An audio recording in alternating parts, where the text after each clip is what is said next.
Hi, I'm Irene with girltalksfish, and I don't know about you, but 2025 was kind of difficult just because my husband and I were job searching for most of the year. So I'll admit, I probably wasn't thinking about aquariums most of the time from like January to August, but let me show you what happened.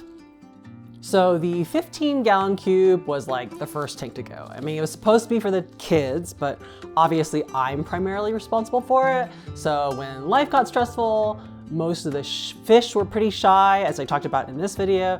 And then honestly, it was in the kids' bathroom, which nobody really like sits there and spends a lot of time staring at the aquarium.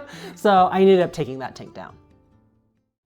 Then I had this 10-gallon quarantine tank, which you know how that goes, ended up becoming a semi-permanent tank, and I put my two Apistogramma cockatoides super red pair that I got for Mother's Day in there. And you guys helped me vote on the name, Fern and Stark, and I didn't know that, but when they were in quarantine, they actually ended up laying eggs. So when I moved the cave over here, the fry ended up hatching in this 20-gallon high community tank.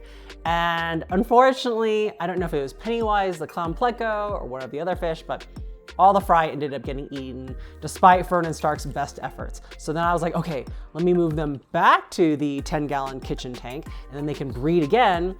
But then like Fern disappeared. I still have no idea to this day where she went. I eventually took that tank down, didn't find her body anywhere. I don't know if Stark took care of her. Your guess is as good as mine, but eventually I moved Stark back to the community tank, and then now he's our beautiful centerpiece fish.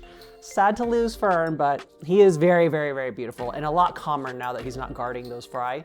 I would say this 20-gallon high has become kind of the dumping ground for all of my community fish and inverts and plants that after I take down a tank, they have nowhere to go, and so they end up here. And that's actually where I got the idea for, I had a bunch of extra Anubias Nana Petite from one of the tanks that I took down, and then I planted them here in the foreground, kind of as a carpet. So if you wanna see how I did it, here's that video over here.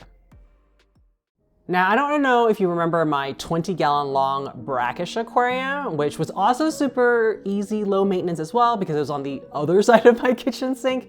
And unfortunately this year, my two Indian dwarf mud skippers ended up passing away of old age, Notch and Alex. And so I just ended up deciding to take down that aquarium as well. Brackish aquariums, super fun. I also love the bumblebee gobies that were in there, and I ended up donating them to my local aquarium society. Now, it was around this time that I ended up finally getting a job, and it's a part-time one at that, and it is not in the aquarium industry. And in fact, it was in a completely new field I have never worked in before, so it was kind of really stressful at first. So I was really focused on that. And then now I would say about like 5 or 6 months have gone by, and I'm starting to get my feet under me. And I would say maybe it's because of that, or maybe because I'm not working in the pet trade anymore, my interest in fish keeping has started growing again. So my 20-gallon long Brackish aquarium that I took down, it was kind of sitting there empty with like a bunch of sand I hadn't gotten rid of yet. And then my son was like, hey mommy, what are you gonna do with that aquarium? What about pea puffers? Which I have kept before. I had one a long time ago. And then I've never kept a colony of them like they're kind of recommending that you do nowadays. So I was like, okay, they're kind of an intermediate level oddball fish, just because they don't take your traditional like fish flakes and, you know, frozen, well, they do take frozen foods and live foods, but not your fish flakes and your pellets, right? So I was like, okay, let's do that. And then, I don't know about you, but I've never been able to like successfully keep stem plants going for a long time, just because most of my aquariums are low tech, low light. And I was like, what if I make this a medium light tank, still low tech though, in terms of no CO2 running? And yeah, I'm up for the challenge. So I will let you know what happens with that particular tank and that journey and how I do. And then the last tank is my 10-gallon office tank, which I originally set up a reticulated hillstream loach breeding facility there. And because I've heard they're pretty easy and they're super cute, great algae eaters. So all I did was like pile up a bunch of rocks there. And then eventually, just with all the job searching going on, I just did not have the time to be hatching baby brine shrimp all the time and doing all the feeding and maintenance I need to do in order to get them into breeding conditions. So eventually I took down that tank and I split up the reticulated hill stream loaches into my other remaining tanks. And then I just really missed having an office tank. So I thought, I haven't kept dwarf shrimp in a little while. Like I did really well with the cherry shrimp I had. Maybe I should get some Bloody Mary shrimp. And then I was thinking, you know what? Let's make things, I want to try a new type of pet I've never tried before. So I am trying caridina shrimp, specifically blue bolt shrimp.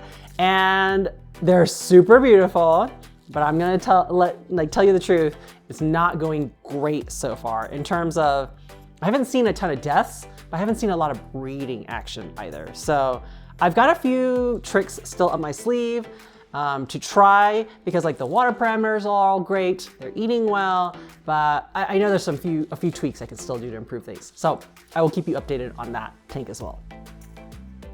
So all in all, from 2025 till now, I basically went from 4 tanks to 3 tanks. And I think it's interesting how previously I was all about like easy, low maintenance, you know, bulletproof kind of tanks. And then now I'm in my new era of let's try intermediate level stuff and then see if I can make that easy. So you guys can follow me along in that journey, but let me know down in the comments what new tanks, fish, inverts, plants, whatever are you trying in 2026, and maybe we can inspire each other with new ideas. Take time to enjoy your aquariums, and I'll see you in the next video. Bye.